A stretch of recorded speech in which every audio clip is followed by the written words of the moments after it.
Okay, there goes the first load coming down our path. Hopefully she'll get it mowed this weekend. That woman better work.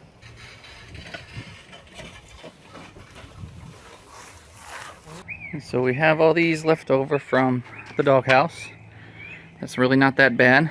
I saved 2 in the garage for some other projects that I want. But we had some dirt delivered back there from a friend of ours who's clearing out some of his area, and he's got some clay, a little bit of clay underneath his sand. So we told him he can dump as much as he wants there. So we had to kind of move this stuff out of the way. And so I put the pallets up on here till I could get to them.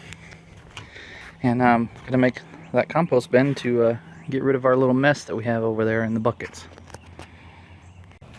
So there's several different ideas, but basically you want to get you 3 that are the same size or roughly. You know, this is not exact science. It's a compost bin for a bunch of raw vegetables and junk that's going to decompose. These are all just about 4 feet, so they should work just fine. And then what I'm going to do is going to go ahead and take off the pieces on one side, just so it'll look a little better and it'll be less places for wasps to hide when you put it together. So because you want the air, so you don't want them real close together because you want the airflow in there as well, but you also don't want your stuff falling out. So what I'm going to do is take off like the 4 on that back one and the 5 on this one, and then there's I don't know how many on the one on the trailer. So but I'm just going to take them off of one side, and then that'll be the outside edge. Mine I'm going to stand straight up and down. So let's get to work.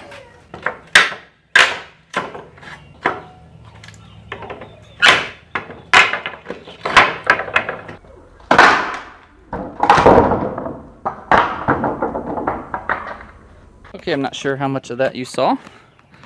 My camera went off, but let me see here. What I did was, well, first of all, make sure you pound in the extra nails so nobody scratches their legs or walks by on this back side. So, but now that you have these backside off, you can easily get into here. And I just got them clamped in place right now. I'm gonna go get some screws. You can put some screws or nails just through here and through there, and that'll hold it all together in place without using any of those corner brackets or any of that kind of stuff. So once I get that in place, I'll make some kind of little door that I can just lean up against it, because that was the problem the last times, is the chickens scratched everything and the animals would get into it and all that kind of stuff, and I have it scattered all over behind the garden, and we couldn't really use it. So this will keep it all together a little bit better, and I'll just want something in the front so that things can't drag it out and scratch it around. Let me get this screwed together.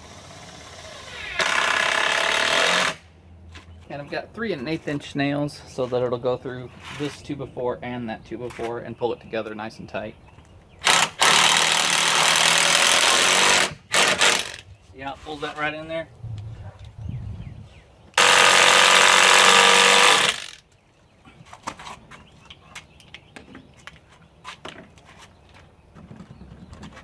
That ain't going nowhere.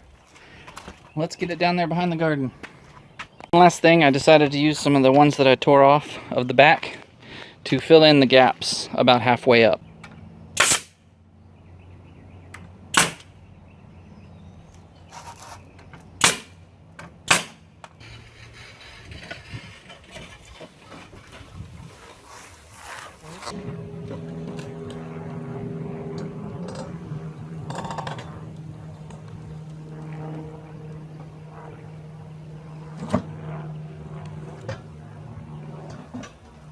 Okay, I just clamped this on there to give it some stability while we were dollying it down here.